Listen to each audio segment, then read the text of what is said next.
Good morning. तुम्ही tune केलाय 90.4 green FM. मी RJ Sharayu आहे आपल्यासोबत. सुरू होतोय आपला कार्यक्रम वाचल तर वाचल. आणि मित्र हो, वाचनात जर गुंग होऊन जायचं असेल, हरवून जायचं असेल, कसलेही मोटिवेशन किंवा दुःख त्रास यापेक्षा सुद्धा फक्त वाचन करायचं असेल आणि त्याचा निखळ अनुभव घ्यायचा असेल तर वपू काळेंची पुस्तकं आपल्या हातात असायलाच हवीत. वपू काळे माणसांच्या वेदना, मनातील विचार, त्यांच्या व्यथा, कथा सांगणारा माणूस वपू काळे. त्यांचाच कथासंग्रह आज मी तुमच्या भेटीला घेऊन आले. कथासंग्रहाचं नाव आहे का रे भुललासी. आपण हे ऐकलंय आधी. ऊस डोंगा परी रस नव्हे डोंगा, का रे भुललासी वरलिया रंगा. आणि आपणही भुलतो बरं का, बऱ्याच वरवरच्या गोष्टींना भुलतो. आणि तो आरसा आपल्याला वपू काळे या कथासंग्रहात दाखवतात. त्या कथासंग्रहाचं नाव आहे का रे भुललासी. या कथासंग्रहामध्ये आपल्याला ज्या कथा आपल्या वाचनात येतात, आपल्याला भेटायला येतात, त्यामध्ये BMP 4242, दुसरी कथा आहे मुखवटे, तिसरी कथा आहे तिची आता समजूत घाला, चौथी थ्रिल, पाचवी कथा आहे वर्तुळातील त्रिकोण, सहावी कथा आहे सोयरीक, उपेक्षित, पान, सतीचं वान आणि का रे भुललासी. या कथा आहेत ना, ह्या कशा आहेत माहिती आहे का, की सहसा कुणाच्याही ध्यानीमनी न येणाऱ्या, जे काही काही रागदारीत काही काही स्वर वर्जेच असतात ना. वर्ज्य झालेला स्वर वाईट असतो म्हणून वगळायचा नसतो, तर एक राग उभा करण्यासाठी आपण तो खुशीने विसरायचा असतो. वाद्यातल्या तेवढ्या पट्ट्या उपटून फेकायच्या नसतात, त्यांना फक्त चुकवायचं असतं. हे कथाकार वपू काळे अतिशय सहजतेनं अनेक उदाहरणं देऊन आपल्याला छोट्या छोट्या कथातून आपल्या विश्वात प्रवेश करतात आणि त्या आपला हात धरून त्यांच्या विश्वात आपल्याला घेऊनही जातात. वपू काळे यांच्या या का रे भुललासी या कथासंग्रहात आलेल्या कथा सहसा कोणाच्याही ध्यानीमनी न येणाऱ्या असे क्षण, अशा घटना, त्याची अभिव्यक्ती वपूंच्या खास मिश्किल शैलीत. आणि वपूंची शैली कशी आहे माहिती आहे का, म्हणजे अगदीच पहिल्याच कथेमध्ये BMP 4242, खरं तर कथेचं नाव वाचल्यानंतर आपल्याला काहीच कळत नाही. कथेची सुरुवातच अशी होते, अनेकदा बातमी झळकते, तशीच ती बातमी होती. पण बातमी वाचताना माझा थरकाप झाला, हाताला कंप फुटला. चहाचा कप शेजारी ठेवून कमल मघाशीच आत गेली होती. तिचा कॉफीचा कप घेऊन ती बाहेर आली. मला एकदम गरम चहा पिता येत नाही. त्याच्या उलट कमलला अगदी स्टोववरून उतरवलेली कॉफी हवी असते. मी चहा उशिरा घेतो हे माहीत असूनही ती म्हणाली. चहा निवला. तरी मी गप्प होतो. माझ्या चेहऱ्याकडे लक्ष जाताच हा काहीतरी निराळा प्रकार आहे तिने ओळखलं. काय झालं? 4242ला ऍक्सिडेंट झाला. कमलनं कॉफीचा कप पटकन खाली ठेवला. माझ्या हातून पेपर ओढून घेतला. 2-4 मिनिटांपूर्वी जी बातमी मी वाचली होती त्याच बातमीवरून आता तिची नजर फिरत होती. मजकूर संपताच विषण्ण मनानं तिनं पेपर बाजूला ठेवला. फोटो पाहिलास? टॅक्सीचा अगदी चक्काचूर झालाय. अपघाताचं वर्णन मात्र मला पटत नाही. 4242 असं रॅश ड्रायव्हिंग करीत असं वाटलं तुला? काही कळतच नाही. फोटोत फक्त नंबर प्लेट ठसठशीत दिसते, बाकी गाडीचा भुगा झालाय. आपण जाऊया का? कुठे? हॉस्पिटलमध्ये जाऊया. कमल आणि मी हॉस्पिटलमध्ये जायला निघालो. BMP 4242 एक टॅक्सी, मुंबईतल्या 14,000 टॅक्सींपैकी एक टॅक्सी, दिवसाकाठी 5-6 होणाऱ्या अपघातांपैकी एक अपघात.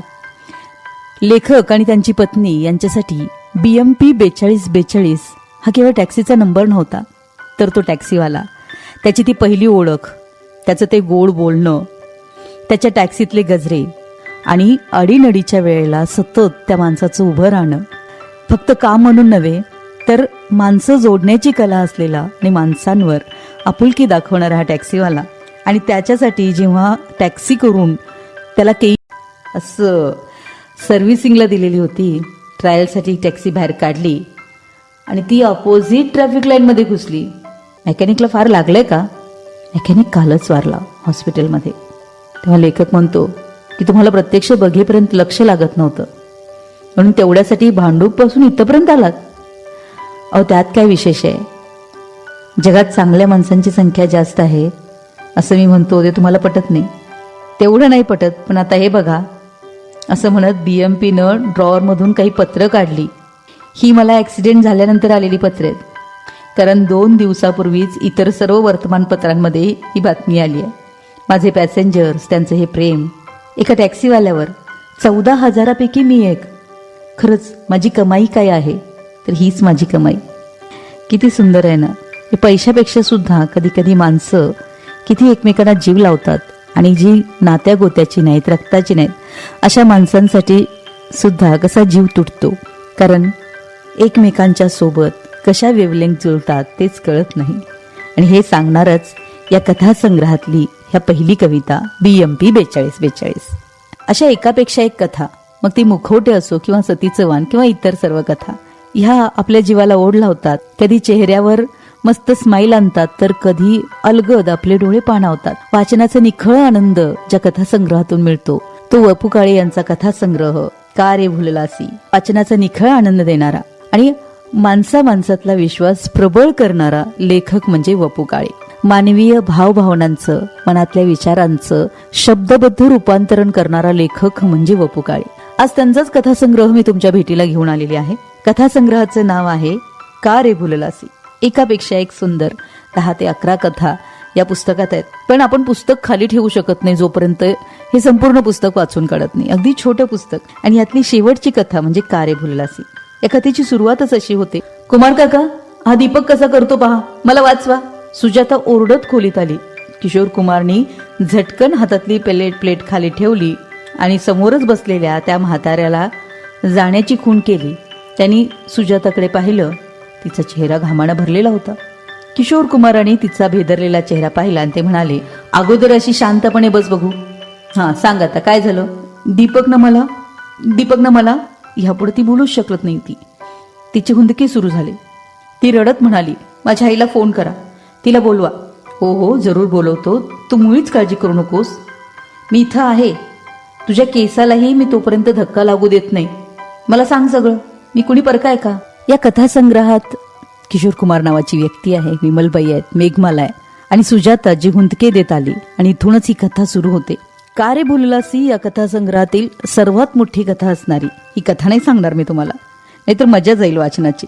पण प्रत्येक कथेमध्ये कुठेतरी वपू काळे यांच्यामधला तत्वज्ञ जागा होतो आणि तो आयुष्याचं तत्वज्ञान सांगायला लागतो. असंच एके ठिकाणी ते लिहितात, आजच्या दिवसापेक्षा उद्याचा दिवस नक्की चांगला असणार याची आशा सुटत नाही, म्हणून आपण जगतो. उद्याबद्दलची काही ना काही स्वप्न उराशी असतात, म्हणून आज मृत्यूला कवटाळावं असं वाटत नाही. मरण आणि जीवन यात फरक एवढाच की जीवनाची शाश्वती नाही, पण मरणाची निश्चित आहे. मग असं वाटू लागलं की हे अशाश्वत जीवन आपल्याला कोणत्या तरी एखाद्या उपायानं शाश्वत करता येईल. या विचारातून चित्रकलेचा ओढा वाटू लागला. असंच एके ठिकाणी वपू काळे लिहितात की तुला सत्य सापडलंय तेव्हा ते ऑलरेडी जवळ आहे, ते तसंच राहू दे, आता कुठे जायचं नाही. आता जरा स्वप्नांचा पाठपुरावा कर, कारण जो जगत आहे त्याला सत्य एवढंच स्वप्न हे साकारायचं असतं. ते निराकार निर्गुण आहे असं समज. निसर्ग हे सत्य आहे, परमेश्वर स्वरूप हे स्वप्न आहे, म्हणून त्याला निरनिराळे आकार देणं आलं, त्याच्या स्वरूपाबद्दल कल्पना लढवणं आलं. असं करण्यात काही नुकसान नाही. शेवटी स्वप्न सत्यात उतरतं. निसर्गात दैवत्व भासू शकतं, दैवत्वात निसर्ग दिसला असं होत नाही. सत्याचा अर्थ समजल्यावर स्वप्न जास्त डोळसपणानं रंगवता येतं.